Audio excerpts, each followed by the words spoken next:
Enchaînons avec le numéro 150, quel beau jour.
Tu sais de quoi nous sommes faits, Seigneur. Nous avons tendance à nous dérégler, nous avons tendance à lâcher, Seigneur. C'est pourquoi nous te prions de nous regarder au travers du sang versé à la croix, de pardonner nos péchés, de pardonner même nos iniquités, Seigneur. Nous ne voulions pas faire ces choses que nous faisons parfois. Notre plus grand désir, c'est de te plaire, c'est de te représenter sur la terre. C'est pourquoi je te prie de bénir chaque enfant de Dieu, mon frère, ma soeur, tous les officiants de l'Église, tous les serviteurs de Dieu, non seulement ici, mais partout ailleurs, Seigneur. En ce temps où tu attends la manifestation de tes enfants, aide-nous à nous accrocher à toi, pour que de l'énergie sortant de toi nous aide à te manifester. Parce que sans toi, nous n'avons rien de bon en nous. Bénis-nous ce soir. Certaines personnes ont beaucoup prié pour cette réunion. Je te prie, alors que c'est un service particulier, que tes bénédictions se dégagent de ce service. Que les malades soient guéris. Que les affligés soient consolés, Seigneur. Et que ceux qui avaient des problèmes, qui ont mis du temps, qu'ils voient leurs problèmes être résolus. Parce que tu es Dieu. Tu es terrible au milieu des saints. Remplis-nous de ton amour. Remplis-nous de ton amour divin, afin que nous sachions vivre les uns avec les autres, conformément à ta parole. Et que tu te plaises au milieu de nous, pour répandre en abondance tes bénédictions de la rédemption. Alléluia. Bénis mon frère, bénis ma soeur, bénis cette réunion. Nous te prions d'étendre ta main et d'arrêter toute puissance maléfique et que les chaînes du diable soient brisées. Ces manières, ces manigances au milieu des enfants de Dieu pour perturber, troubler ou bloquer, que ces choses-là soient hors d'état de nuire. Nous nous recommandons à toi, Seigneur. Viens visiter chaque âme d'une manière particulière. Papa, nous le demandons au nom de Jésus-Christ. Amen. Amen. Que le Seigneur vous bénisse. Comme vous êtes debout, nous allons vite passer à la parole. Nous prenons le livre de Jean, chapitre 15. Et le verset 5.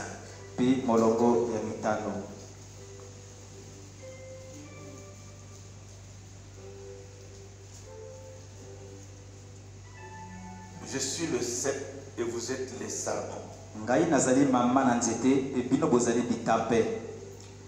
Celui qui demeure en moi et en qui je demeure porte beaucoup de fruits.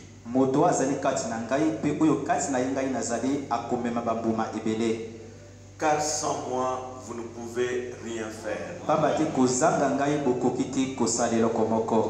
Que Dieu bénisse la lecture de sa parole. Et je crois que chacun de nous comprend directement que sans lui, nous ne pouvons rien faire.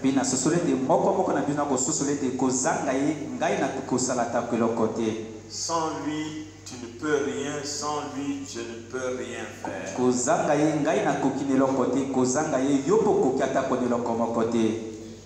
Je pense que le bas n'est pas encore rempli pour qu'il y ait des gens en haut. Je suppose que ça ne sert à rien d'aller en haut quand tout est vide ici en bas. Soyons en bas et suivons le service correctement. N'allons pas nous distraire en haut. On n'a pas besoin d'être en haut quand il n'y a personne en haut. Quand il y a beaucoup de place en bas. Je peux intituler mon exhortation ce soir. Il est le cep et nous sommes les sarments.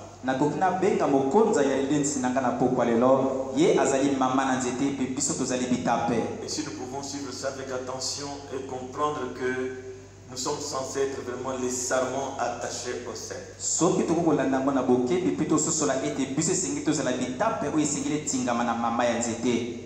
Mon frère, ma soeur, savez-vous pourquoi Christ nous a rachetés? C'est une question que nous pouvons nous poser. Pourquoi nous a-t-il rachetés, vous et moi?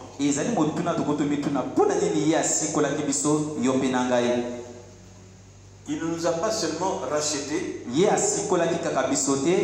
mais il nous a donné les bénédictions de la rédemption, afin que nous puissions accomplir l'œuvre de Dieu par son énergie, par l'énergie du Saint-Esprit découlant de nous. Christ a fait cela pour vous associer, vous et moi, à l'œuvre du royaume.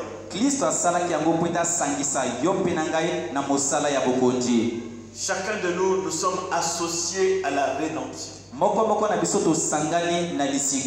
Nous avons été rachetés pour amener les autres aussi au rachat. Nous ne venons pas seulement à l'église pour être membres d'église. Nous venons pour accomplir le but de Dieu. Frères et sœurs, je veux que nous comprenions qu'une partie de Dieu est dans les êtres humains. Est-ce que vous croyez cela? Une partie de Dieu est dans les êtres humains. Donc, le royaume de Dieu est dans l'être humain. C'est pourquoi il a dit dans la lecture que nous venons de faire, je suis le cep, vous êtes les sarments. Est-ce que le cep et les sarments sont séparés? Les sarments sortent du cep. Est-ce que l'Église comprend ça? Nous venons de lui. Nous sommes une partie de lui. Que cela ne soit pas l'être mort. Que cela soit au fin fond de chacun. Pour comprendre que nous sortons de Dieu. Nous venons de lui. Et si nous pouvons être en vie, nous devons rester attachés à lui. Et vous savez vous tous que le cep ne porte pas de fruits. Ce sont les sarments qui portent les fruits. Nous disons souvent que Dieu, rien n'est impossible à Dieu, n'est-ce pas vrai? Mais il y a des choses que Dieu ne peut pas faire à moins que nous les fassions.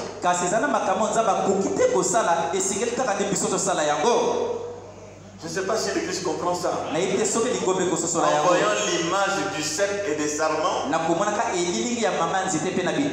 il y a des choses que le cep ne peut pas faire à moins qu'il ait des sarments. Le fruit ne sortira pas du cep. Et pourtant le fruit est dans le cep. Tout est dans le cep. Mais le cep ne peut pas produire tout. Il produit tout au travers des sarments. Que Dieu nous aide à comprendre cela. Écoutez, nous sommes tous, comme nous sommes réunis ici, des sarments. Il est le cep. Est-ce que c'est vrai? Et le cep ne porte pas de fruits comme tel. Le cep donne son énergie aux sarments. Il nourrit les sarments de sa sève. Et il donne le fruit au travers de ses sarments. Il faut qu'il vous prenne en tant que sarment pour pouvoir porter le fruit au travers de vous. C'est pourquoi nous disons que nous n'avons rien de bon à moins que ce soit Dieu qui nous donne cela. Si vous faites quelque chose de bien, ce n'est pas vous. Si vous priez pour un malade et Dieu le guérit, ce n'est pas vous. C'est Dieu le grand médecin qui travaille au travers du sarment que vous êtes. J'aimerais que l'Église comprenne ça bien. Alors qu'est-ce qu'il faut? Lorsque les sarments que vous êtes, vous vous abandonnez au cep, alors les fruits apparaissent. Vous n'avez qu'à vous abandonner au cep à vivre de sa sève. Les fruits apparaîtront automatiquement parce qu'ils viennent du cep. C'est pourquoi Dieu a besoin de vos mains. Touchez aux choses correctes. Dieu a besoin de vos yeux. Regardez ce que vous regardez. Considérez ce que vous regardez. Dieu regarde au travers de vos yeux. Et vous savez que Dieu ne veut pas ce que vous faites là. Vous comprenez, n'est-ce pas? Il a besoin de votre langue, il a besoin de vos lèvres. Et Dieu est bon. Quand il utilise votre langue et vos lèvres, vous ne pouvez dire que de bonnes choses. Et quand vous blessez les gens pour les blesser, votre cœur est déchiré. Parce que ce n'est pas votre nature. Ce n'est pas dans votre nature de faire du mal aux gens. Dans votre nature, vous avez été créé pour faire ce qui est bien. Pour faire ce qui est juste. Je pense que les élus me comprennent. Même quand vous chutez, vous savez que ce n'est pas vous. Vous n'aimez pas ça.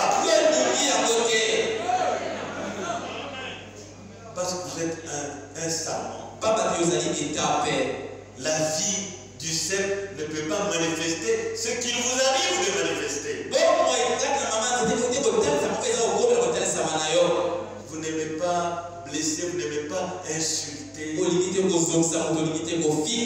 Mais il arrive que votre langue lâche. Vous comprenez? Mais là-bas dans votre cœur, il y a un combat. Parce que ce n'est pas votre vie. Vous êtes en pleine croissance vers la transformation.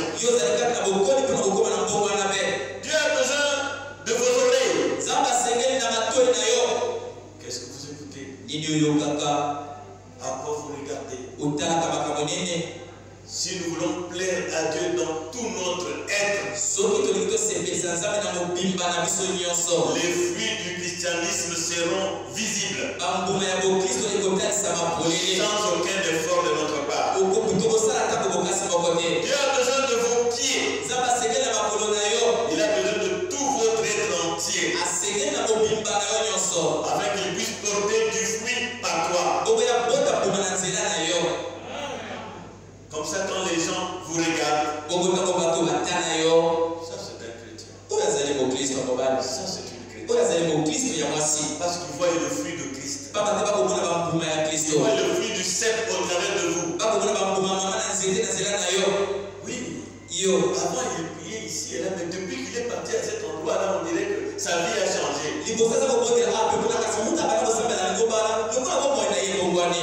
Restez simplement attachés au sceptre. Ne vous battez pas pour faire de bonnes œuvres. Restez simplement attachés au sceptre et buvez sa sève. Nourrissez-vous de sa sève. D'une manière automatique, vous produirez des bonnes œuvres. Pas vous, mais le sceptre. Alors, bien que le fruit soit dans le sceptre, je vous l'ai montré. Mais le fruit, je veux dire, le fruit ne peut être porté que, ne peut pas être porté par le sceptre. Le fruit dans le sceptre. Toutes les oranges d'un oranger sont dans cet oranger. Quand ça commence seulement à pousser comme ça, tout est dedans. Les branches sont dedans. Et à un moment donné, chaque chose apparaît en son temps. Jusqu'au fruit. C'est pourquoi ne vous inquiétez de rien. Votre Dieu vous tient dans sa main. Et il est en train de vous conduire vers la perfection. Vous l'atteindrez sûrement. Ainsi en réalité, tout est en Dieu. Nous sentons que tout est en lui. La vertu divine était en lui. Tout est en Dieu, tout est en Christ. Mais il a besoin de l'église qui est son corps pour porter des fruits. Le croyez-vous? Vous êtes l'église de Dieu. Maintenant je parle à chaque individu. Parle ensemble. Malgré toute son énergie, malgré son infinie puissance, Dieu ne peut pas produire quelque chose. À moins que l'église accepte de recevoir cette énergie. Ainsi Dieu donne l'énergie à l'église et nous devons accomplir le travail nous-mêmes avec l'énergie que lui donne. Je pense que vous comprenez. En tant que fils et filles de Dieu, vivons de la sève du cep qui est la pure parole. Abandonnons-nous simplement à lui. Et comme le sarment reste attaché au cep pour produire des fruits, nous aussi restons attachés à Christ, la pure parole. Les fruits seront visibles. Sans aucun doute, nous n'aurons pas nous vanter parce que ça ne vient pas de nous. Et nous comprenons que nous ayons connu avant la fondation du monde, connaissant notre parcours sur la terre, Dieu ne nous impute pas ce que nous avons fait de mal hier. Pourquoi? Parce que nous sommes sous le sang. Vous êtes sous le sang et Dieu ne voit pas votre passé. Pourquoi? Il y a un sacrifice sanglant. Et votre péché rouge, à travers le sacrifice sanglant rouge, devient pureté aux yeux de Dieu. Mais restez sous le sang. Restez sous le message de l'heure. Soyez gouvernés par le message.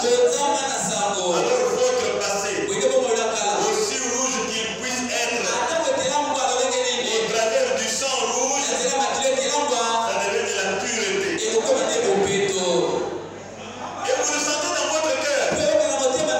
L'ennemi peut vous rappeler ceci et cela. Mais il n'y a aucune condamnation pour ceux qui sont en Christ. Pourquoi? Dieu vous considère comme il vous avait vu avant la fondation du monde. Est-ce que l'Église comprend ça? Et ne vous contentez pas de ça pour entrer dans une vie d'orgie et de saleté. Si vous faites ça pour dire que Dieu me voit comme il m'a vu avant la fondation du monde, ça montre que vous n'étiez même pas là. Vous êtes un opportuniste qui cherche à se sauver. Quand vous rencontrez ce message et vous voyez le bienfait de Dieu qui est parvenu à se révéler à vous, ça humilie votre cœur.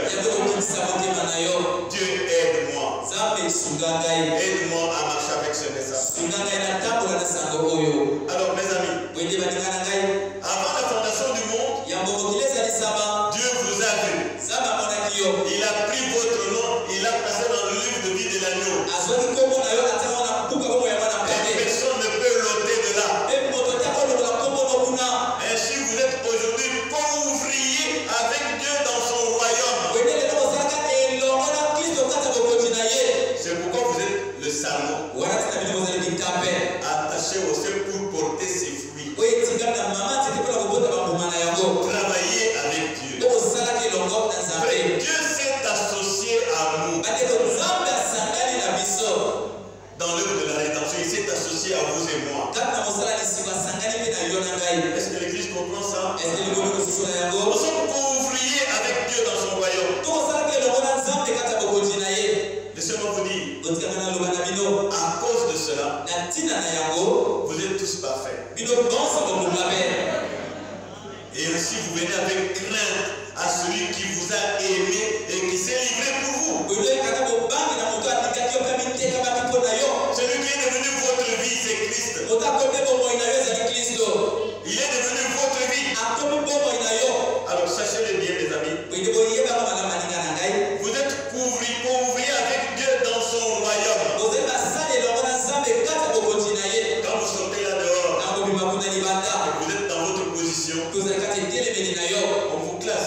c'est un homme de Dieu. Une femme de Dieu.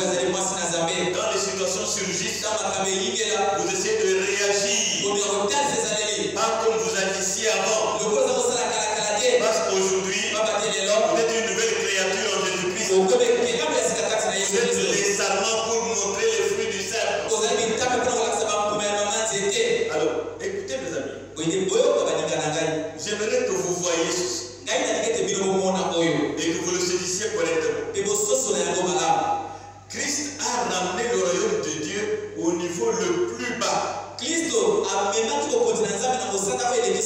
Afin que le chrétien le plus faible puisse se défendre. Il a placé tout ce dont l'être humain a besoin dans la parole. Christ a placé tout ce dont vous avez besoin dans la parole. Et il a mis la parole à la portée de tout le monde. Est-ce que vous l'avez saisi? Tout ce dont vous avez besoin se trouve dans la parole. Et la parole est à la portée de tout le monde. Du chrétien le plus faible.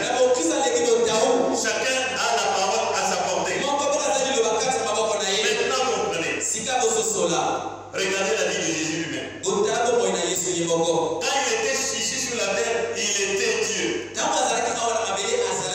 Et laissez-moi vous dire pour vous, en tant que fils et fille de Dieu, vous êtes des dieux. Et comme Dieu était en Christ, réconciliant le monde avec lui-même, le prophète dit, il ne s'est jamais servi de ses dons. Quand il a rencontré Satan, il n'a pas cherché à utiliser un quelconque don. Il a ramené le royaume de Dieu si bas que le chrétien le plus faible puisse s'en servir. Qu'est-ce que Christ a fait? Il a utilisé la parole que nous avons, vous et moi, maintenant. Pour vaincre le diable, Christ n'a utilisé rien d'autre que la parole. Ce n'était pas un don quelconque. Il faut un don de prophétie. Il faut un don de parler en langue. Il faut un don de discernement. Aucun don. Seulement la parole. Vous allez voir cela. Écoutez. La parole de Dieu, c'est ce que Christ a utilisé pour vaincre Satan. Pourquoi? Retenez cela dans votre cœur. La parole vaincra Satan n'importe où. Dans n'importe quelle condition. Et n'importe quand. La parole de Dieu. La parole écrite. La parole écrite de Dieu vaincra Satan. N'importe où. En tout lieu. Et en tout temps.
c'est comme ça que Dieu m'aide à trouver la guérison dans les mots qui rongent parfois mon corps.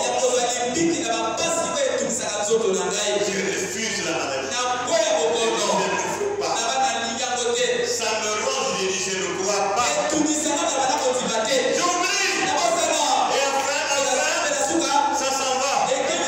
La Bible dit, résister au diable, avec une voix ferme, et il fuira loin de vous.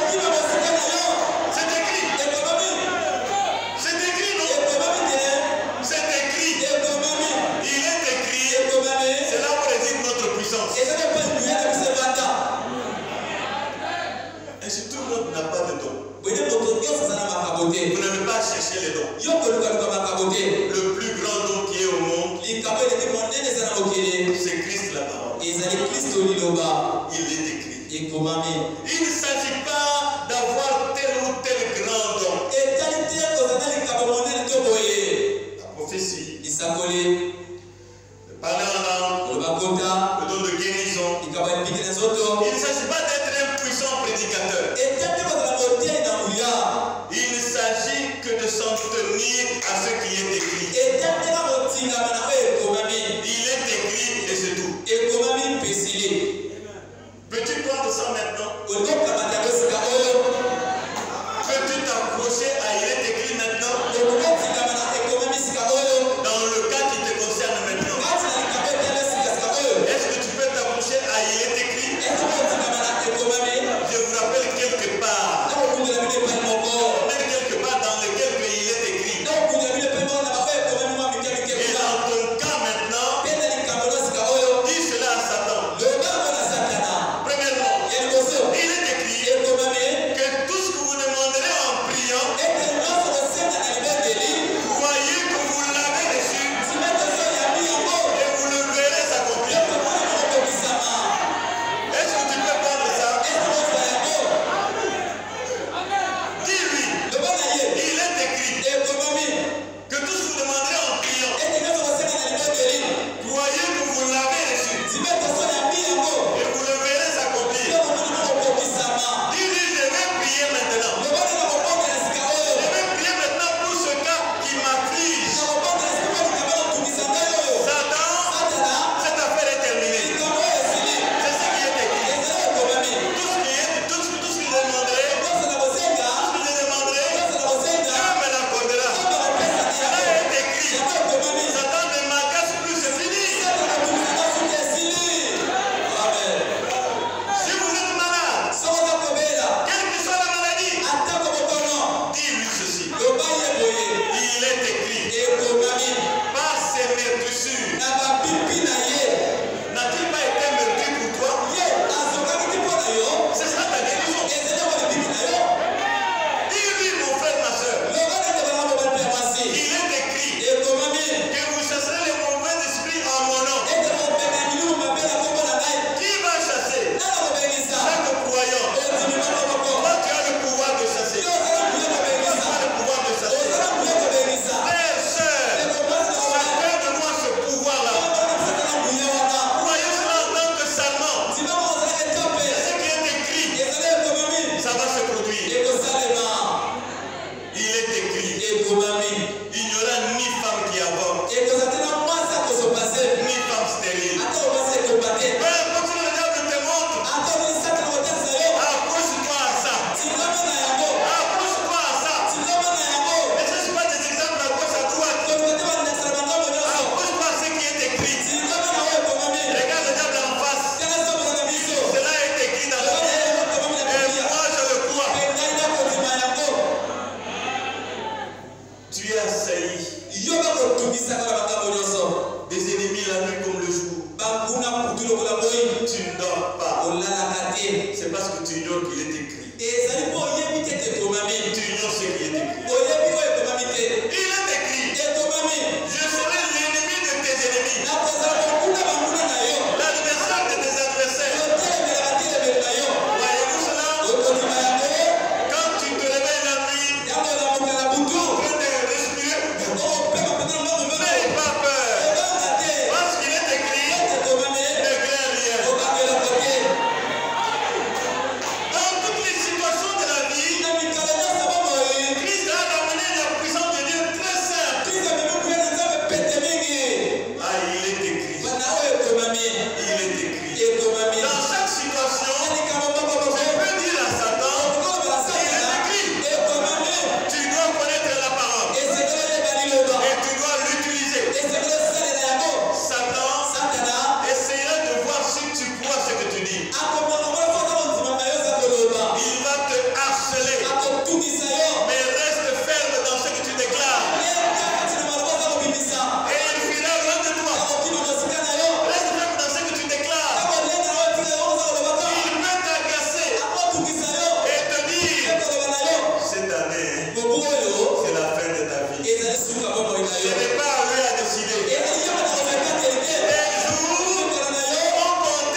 Comme si tout le monde t'évite. Le coup la bataille ça va au kima yo. Ne crains rien. Au bac de l'entreprise.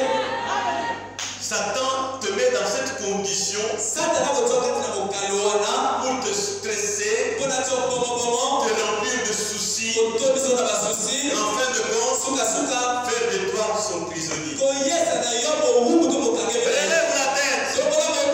Dis à Satan, il est écrit, je ne t'abandonnerai point, je ne te délaisserai point. Peux-tu voir cela? Et retrouver la joie. Et une joie que tu peux communiquer aux autres.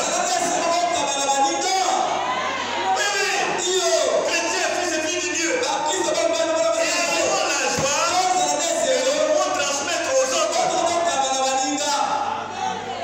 Écoutez, je finis maintenant. Avec il est écrit, vous n'avez rien à craindre. Vous n'avez pas besoin de gêner 3 jours. Juste regarder dans la parole. Il est écrit. Avec il est écrit, vous n'avez rien à craindre. Vous avez le pouvoir de vaincre Satan avec la parole de Dieu dans toutes les circonstances de cette vie. Pendant que je parle, chacun a ses problèmes. Et la parole vous dit que là où vous êtes, vous avez le pouvoir de vaincre Satan dans toutes les circonstances avec il est écrit. Dites simplement, il est écrit. Dieu me l'a promis. Je vais à l'église et le pasteur m'a imposé les mains. Cela est écrit, non? Le pasteur m'a imposé les mains. Il a prié pour moi. Et j'ai vu Dieu exaucer ses prières. C'est exactement ce que Dieu dit qui doit arriver. Et il est écrit qu'il ne m'abandonnera pas. Frères et sœurs, le prophète dit, continuez à refuser de recevoir tout ce que Satan place sur vous. Tout ce qu'il place sur vous qui n'est pas écrit dans la parole, refusez ça. Satan te dit, toi tu seras toujours célibataire. Tu lui dis, cela n'est pas écrit. Moi je vois ce qui est écrit. Que j'aurai ma femme, que j'aurai mon mari. Et cramponne-toi à cela. Laisse-le entrer en scène. Est-ce que l'église comprend? Continuez à vous accrocher à cela. Dieu fera accomplir ce qu'il a écrit. Frères et sœurs, Jésus a dit que la parole de Dieu est une semence qu'un semeur a sémée, n'est-ce pas vrai? Maintenant, mettons-nous debout comme si terminé. La parole de Dieu est une semence. Et chaque semence reproduira selon son espèce. Le maïs produira le maïs. N'est-ce pas vrai? L'orge produira l'orge. Le blé produira le blé. Est-ce vrai? Et chaque parole de Dieu, chaque promesse de Dieu se reproduira selon son espèce. Si je suis malade et que je regarde dans la parole, par ces médecins, je viens été guéri. Je dis cela à Satan. Et je crois ce que Dieu a dit. Et Dieu va l'accomplir. Il m'y approche de tout mon cœur. Comprenez-vous cela? Maintenant, je vais vous lire ce que vous avez cru. Il est écrit, vous imposerez les mains aux malades et les malades seront guéris. Quel que soit votre problème, que ce soit la maladie, ezala bokono un souci quelconque, susi moko bokozala yango croyons simplement la parole de Dieu comme des enfants. totimalaka liloba na nzambe kola bana mike Approchez-vous les uns les autres. Ceux qui sont là. bobele maboko na baninga Imposons-nous les mains les uns aux autres. totia maboko likolo na baninga Imposons-nous les mains les uns aux autres. totia maboko likolo na baninga Alors que je vais prier. na Alléluia. kobondela Alléluia. Alléluia. Merci Seigneur. Merci notre Dieu. Tu nous as dit que tu es le cep et que nous sommes les sarments. Et le cep ne porte pas de fruits, ce sont les sarments qui portent les fruits. Alléluia. Maintenant Seigneur, nous avons puisé de ton énergie, de ta parole véritable. Et cela montre réellement qu'un cep, tant qu'il est attaché au... tant que le sarment est attaché au cep, il ne peut qu'avoir le